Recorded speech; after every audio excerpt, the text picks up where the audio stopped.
Today I'm going to go over the creation Arquebus and let you know if I think it's worth your money. I think it's important to let you know how the video is going to go up front, and there are timestamps in the description so you can skip to wherever you want in the video. To begin, I will talk about the mod author and the mods they have been involved with in the past. Next, I will give a brief explanation of my experience with the creation and the bugs without spoilers. Following that, I will go over how much creation credits cost and if I think the creation is worth the asking price. Last, I will go in depth about my experience. This is where spoilers will be. The author of this creation is the notorious Shoe Burglar. They are quite known for creating some very interesting weapon mods for Fallout 4. The Plasma Cycler adds a new energy weapon that has a revolver aesthetic, and the handmade anti-material rifle adds a powerful single-shot makeshift rifle to the wasteland with various crafting options to choose from. I think the most unique weapons that Shoe Burglar has modded into Fallout 4 are the Fisto and the Kaiser Model Special. It looks like they have been making mods since 2017, are from the United Kingdom, hello from across the pond, and they have several thousand endorsements throughout their mods. Arquebus is a creation that basically adds a gun to Skyrim. There is a lot more to it than that though, because it also adds a uniquely named warhammer, a uniquely named staff, and one of the most creative dungeons that I've played in a while. The Arquebus comes in several different variants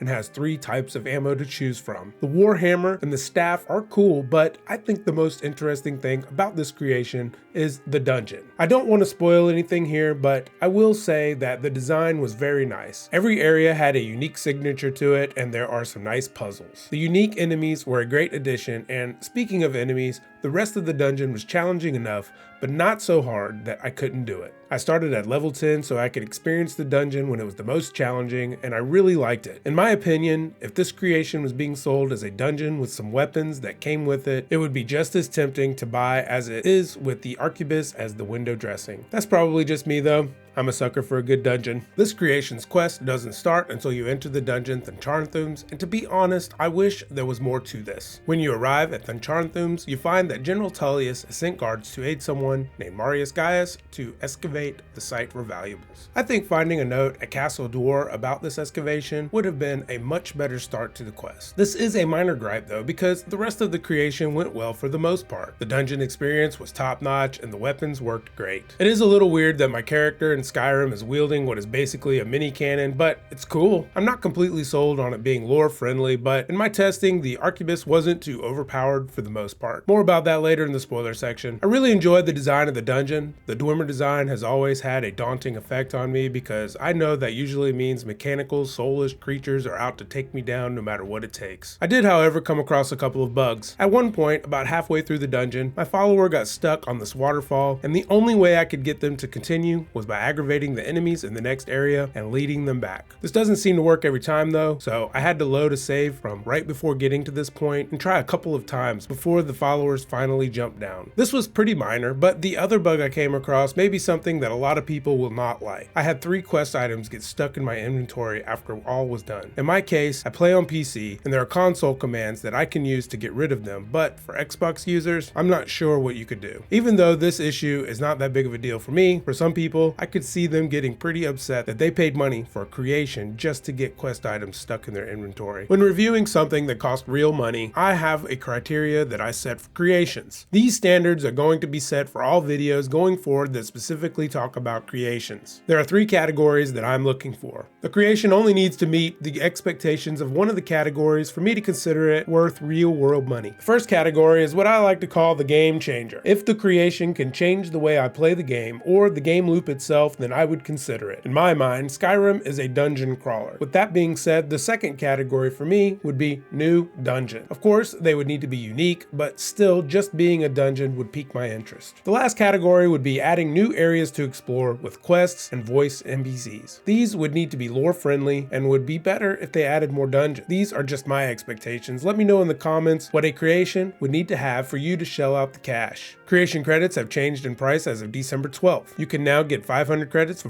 $4.99 US, 1,000 for $9.99, 2,700 for $24.99, and 5,500 for $49.99. That means that now if you pay for 500 credits, you will be paying $1 for 100 credits, or about a penny per credit. If you buy 5,500 credits, you will be paying 91 cents for 100 credits. This is good and bad.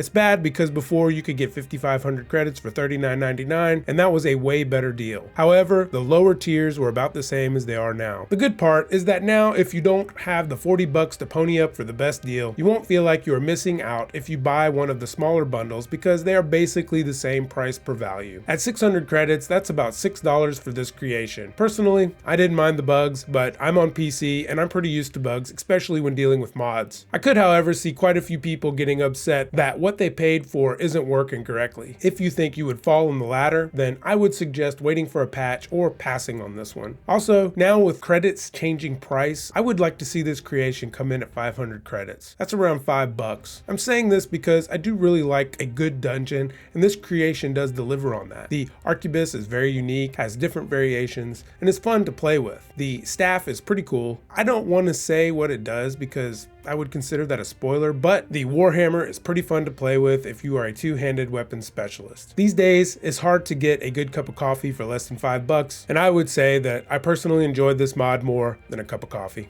I'm going to go into spoilers now, so if you don't want to be spoiled, thanks for watching, don't forget to subscribe, and I hope you have a wonderful rest of your day. Looking at the Arquebus itself, it does have a unique asset. There are 3 different types of ammo. Be careful with the explosive ammo because it will damage your follower, and if they are down, it could kill them. Here's a look at the damage it does to a legendary dragon when I first got it. My character was level 11, and I didn't have much invested in archery. Using explosive ammo helps with damage a little, as you can see here. And finally, here's what it looks like with one of the better variants that I improved at the grindstone. I also leveled up my archery skills to the max. However, I didn't use any enchanted armor, and there were no enchantments on the weapon, so there's potential for more damage to be done. In this next section, I decided to write a story about my character's adventure through the dungeon. I hope you enjoy the theatrics. When I first arrived at the Charnthumes, the first thing I noticed was an overgrown Imperial camp. According to the note I found, it had been 6 months since the Empire soldiers first arrived. The only enemy in the area was a frostbite spider. There were 2 dead bodies in a tent, but no guards were to be found. As I looked around, I noticed a dead deer on a table, ready for field dressing and an ideal place for fishing. The mountains behind the entrance of the ruins were magnificent, but I was starting to wonder what I would find once I entered the mine. As I entered the Charnthumes, I came across a small waterfall, and the ambient sounds of the cave felt beautiful, yet dreary at the same time. Where the water fell, there was a door with a steel gate in front of it and no way through. I could see where the excavators had been digging a tunnel, so I decided to head in that direction. The tunnel brought on my claustrophobia, but I kept going because I knew there was treasure up ahead. I figured I would run into Falmer after reading one of the notes left behind, but they were no match for me and my followers, so I wasn't worried. As I exit the end of the tunnel, I stumble upon an entrance of an old Dwemer ruin with a stairwell up the side. There's a lever guarded by 2 statues of dwarven spheres at the top of the stairs. Even in their sculpted form, their blade and crossbows were intimidating. I wonder if this should be taken as a warning. The entrance opens as I activate the lever. Through the entrance is a long hallway, ending with an opening to what looks like an atrium from long ago, but has now been taken over by a Falmer village. The Falmer were no match for my followers and I as we took them down, one by one. After all the Falmer had fallen, I searched and found a door that led me to an area with several dead guards on the floor that were chopped into pieces.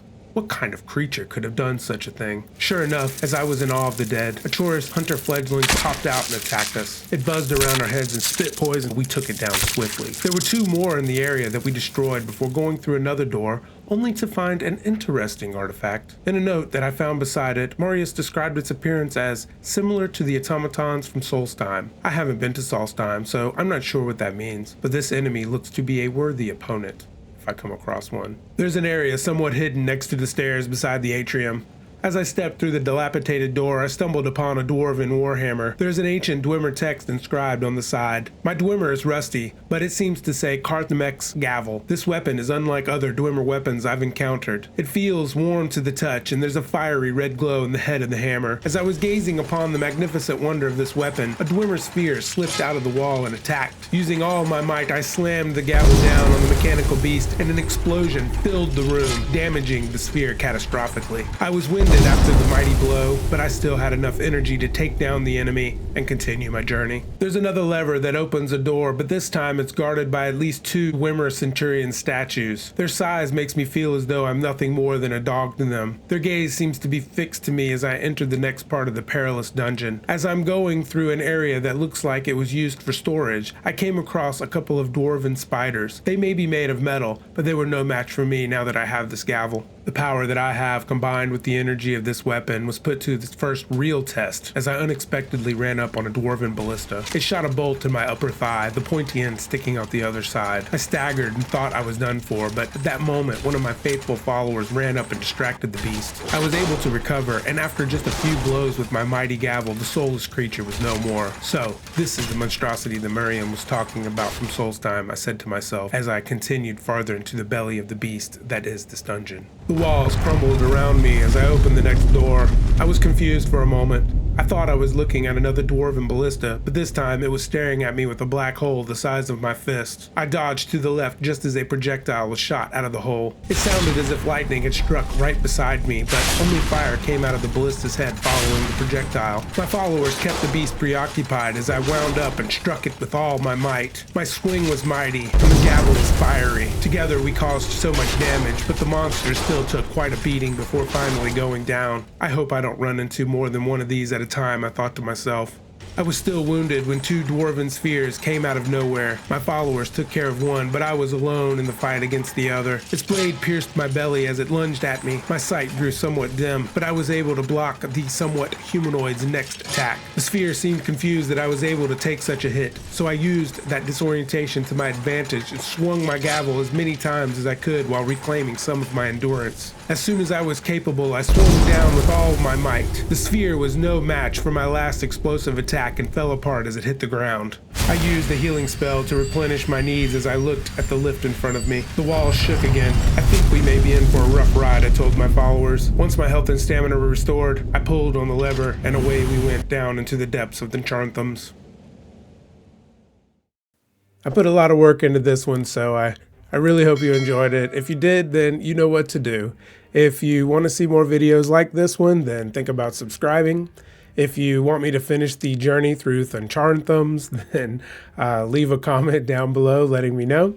If you're interested in supporting the channel directly, then click on the super thanks icon. If you are in the market for some new gear, check out the affiliate links in the description. Here on the screen, there should be another creation video for you to check out if you're interested. Thank you so much for watching the video. I'm Joey Keith, and I hope you have a wonderful rest of your day. Later.